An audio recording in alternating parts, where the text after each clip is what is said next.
We're going to talk about The Great Gatsby, the Wow. book. I have a new comic coming out. It's called Godzilla's Monsterpiece Theater, and it's basically Godzilla versus Gatsby. So why not talk about the actual book, the thing that's kind of like, you know, the Gatsby in the room. Yeah, yeah, exactly. Let's talk about the real Gatsby, the book. I haven't read it for like over 20 years. Oh, okay. Yeah, it's been a while for me. I don't know if it's been quite that long, but it's been a while. I had to look up, I just looked up the date. It's 1925. I didn't realize it was that old. It's funny, like, reading it, because it's, like, before so much stuff. How he has all these, like, hangers-on. And people, of course. Like, I think of, like, the Rolling Stones or something, where, you know. Dude, I was actually, before you suggested talking about Gatsby, I was thinking about it because I'm reading Path to Paradise. It's about Francis Ford Coppola's American Zoetrope. And his whole operation has, like, hangers-on and stuff. People coming and going and, like...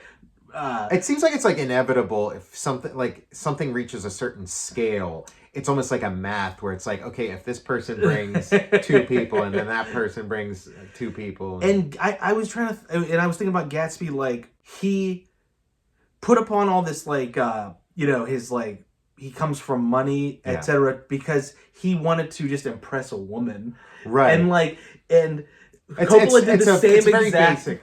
You're right. Thing you're right. Where he would, like, he hired. I was in reading this story. It's like Path to Paradise, like, scooping it, but, like, after he got all this money, there was, like, somebody that broke up with him. He ended up, like, bringing her husband, like, on as, like, an employee, and then so he can, like smack him around. Yeah, like this, like, whole is, like, showing off his, like, money after the fact, but it all comes back to, like, just, like... Yeah, that's exactly Gatsby. I mean, I think that's part of the book's appeal, is, like, it's so basic. Like, it's such a breezy read, you know? It's kind of like a perfect beach read, because it's, like, takes place during the course of a summer. Yeah, perfect summertime read. Yeah, that was, like, one of the things, his big parties, like, the scale of his parties... Because it's like you basically have like Coney Island going on and stuff, but then like the beach, he has this like giant beach, and there's a bunch of people who like aren't even part of the rest of the party, who are just like hanging at the beach all day, and then eventually when it starts to get dark and cold, then they get like some clothes on, and then they come up to the party. It's like that scale. It's on like Long Island. It's like a fictionalized Long Island, West Egg and East Egg, and like again, it's like when you read it in school. And it's like they're telling you, oh, there's things about class, and there's things about like but like reading it now, it's like it's just like a really fun, breezy book, and all that stuff is in there. But also some of it, like I remember in high school when the teacher would be like, oh, like the eyes symbolize like the eyes of God and all this kind of stuff. It's like, oh wow, how are you supposed to know that? Oh, yeah. But like reading it recently, but it's like right there in the book. Like it's so obvious because it's like that guy Mitchell who owns the gas station. He'd be like saying, and then. He's like, the eyes of God are watching you, you know, like pointing to the sign like and stuff. It's like, it's pretty obvious. It's kind of like, you know, where does Gatsby get his wealth from? You know, everybody, and then it's like, it's pretty clear. Oh, he's like in the mafia. I would say like rum runner. Well, or like that's or something. Like, and especially taking place in the 1920s, like being like a bootlegger or a rum runner or something would make sense. But like they never get into specifics. They also hint that he might have been part of the fixing of the World Series and stuff. Yeah, like Gatsby has his like Black Sox like gang that shows up to like be yeah, he'd have a gang that's 8 men out. There's that mafia guy, Meyer Wolfsheim. Yeah.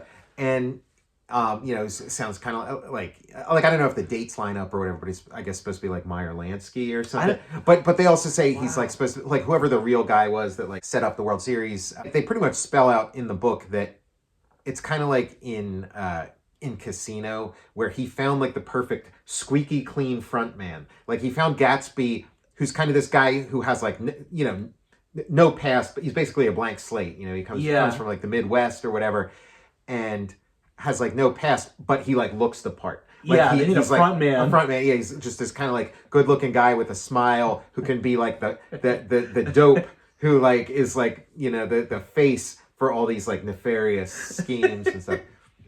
But I remember that being like less obvious. But then this time around, I'm reading it, it's like, oh, it's all right there. When like, you're they spell it out. like I don't know, you're so right, Tom. When you read it when you're younger, you just bypass that stuff so easily. Yeah, and you just understand more about life, and because even like, it's like, oh, what if things had worked? What if if it wasn't for that car accident, maybe him and Daisy would have like ended up together. But it's like even before that, it's pretty clear like he has this thing built up in his head. He has this whole romantic story in his head of like what his relationship with Daisy, like what that means to him, and he assumes that it means the same thing to her, and it doesn't. Like, yeah, she has a fondness for him and maybe even a love and stuff, and they definitely had this like moment together, and she's probably nostalgic for it also, but she's not like so like dead set. Like he's like such a sort of focused, like a singular focus kind of person, where she's like a little more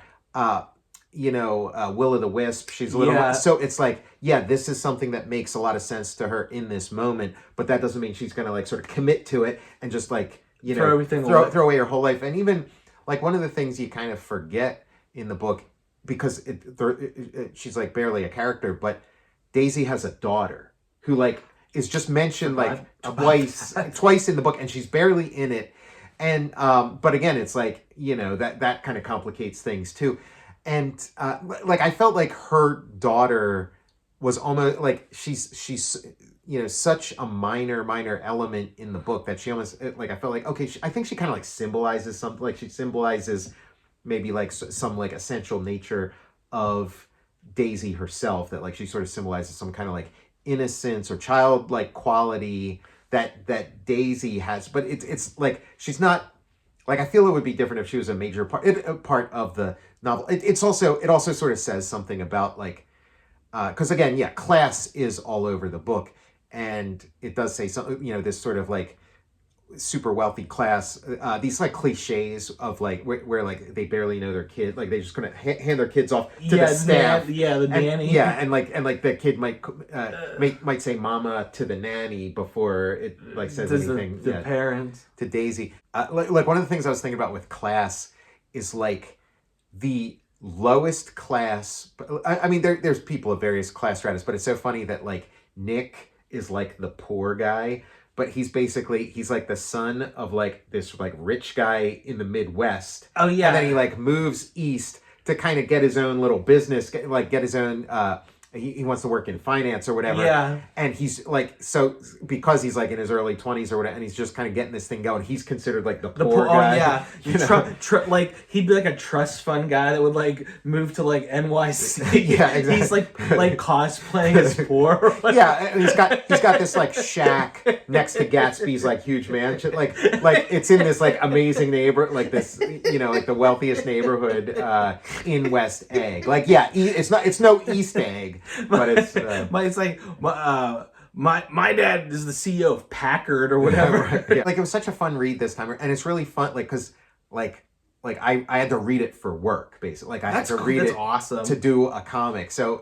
it kind of forces you to read a novel, because it's like like nowadays it's so hard to find time to like sit down and read a novel. It's kind of a luxury. Yeah. But when it's like, oh yeah, I have to read The Great Gatsby for this project I'm doing, it's like, oh, awesome, so I can set aside some time for it and not feel like I'm like just wasting time. Gatsby's like looking at the green light and it's Godzilla's breath. Yeah. He's like yeah, the green light, like everything, like they do hit you over the head with, which is nice. I like being hit over the head with symbolism. I don't like he hugs the light.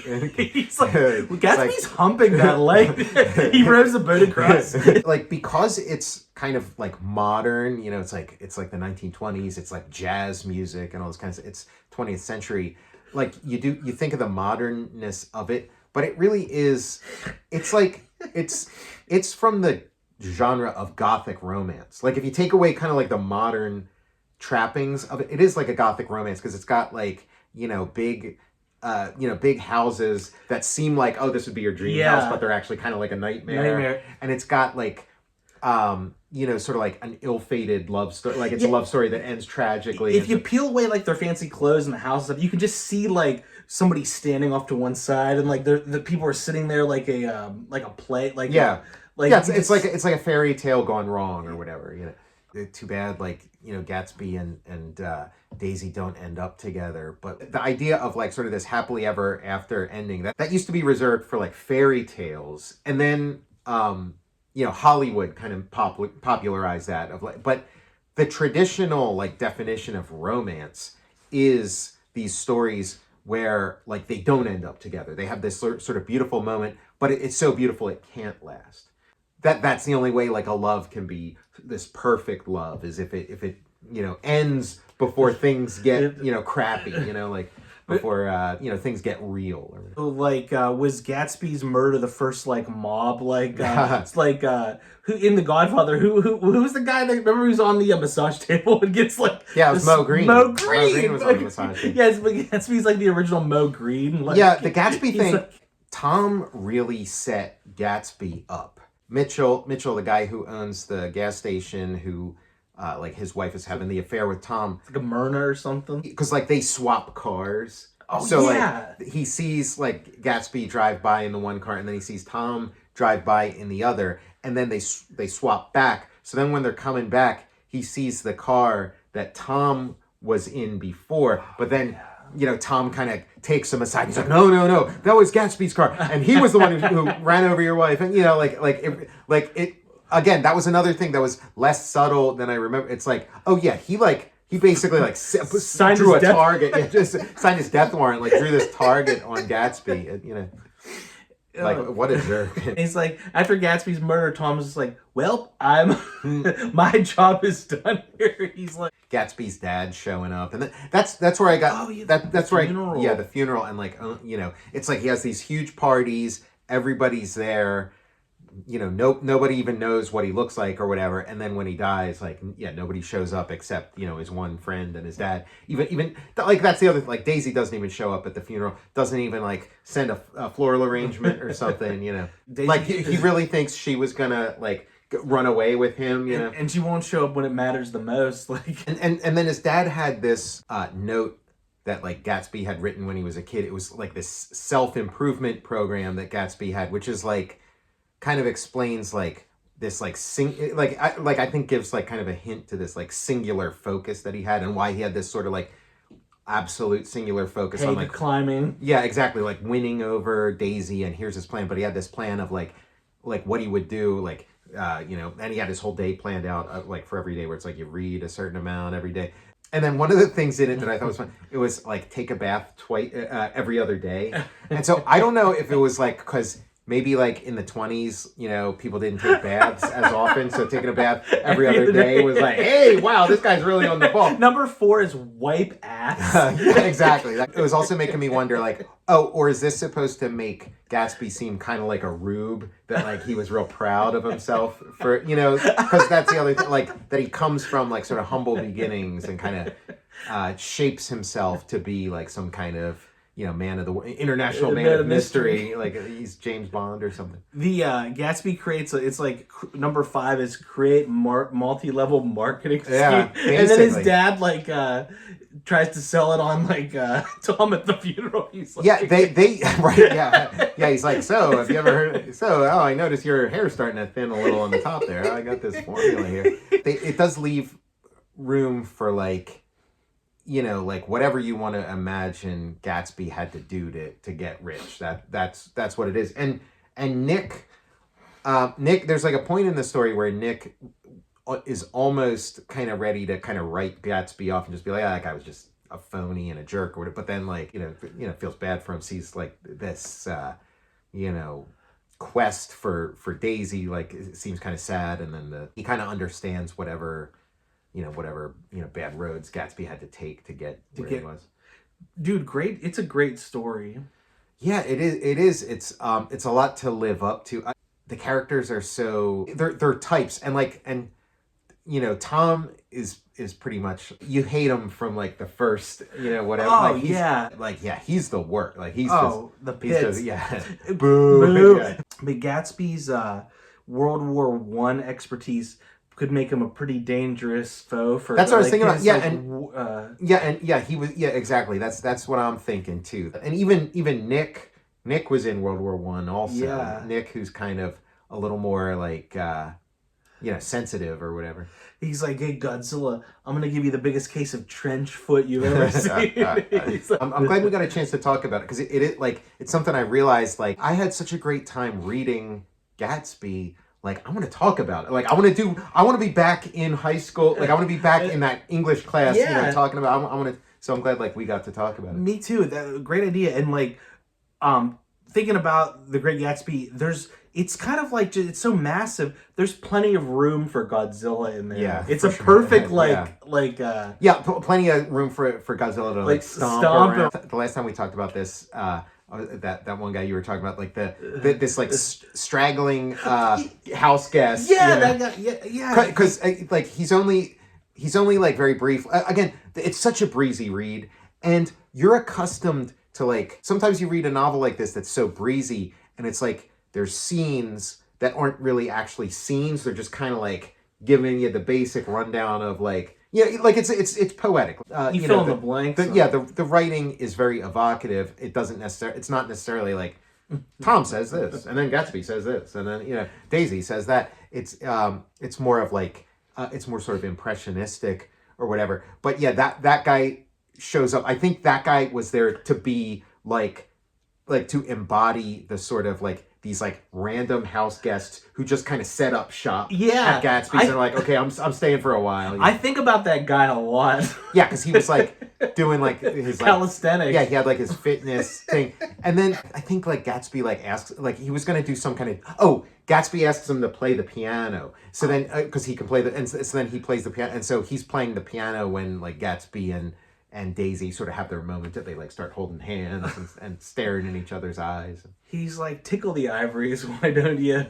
Godzilla Monsterpiece Theater. I'm so excited about this. That's awesome to hear. Yeah, and next Monday is going to be the final order cutoff for it. So I mean, that's comics talk. I mean, that's just basically like the comic book stores send in their orders for like how many copies of what comic to get, and so the final order cutoff is like the last date for them to say like, okay, I want X number of copies of Godzilla's Monsterpiece Theater #1 for my store. So if you want to be guaranteed a copy of Godzilla's Monsterpiece Theater #1, let your local comics retailer know that you want one, so they can add another number, add one to that count, that tally. I'll be picking up multiple copies to very cool, to get to people. So nice. In the meantime, I guess if you're like real excited about this comic, read The Great Gatsby. Yeah, and imagine primer. Godzilla in there. Yeah, everything's better with Godzilla in it.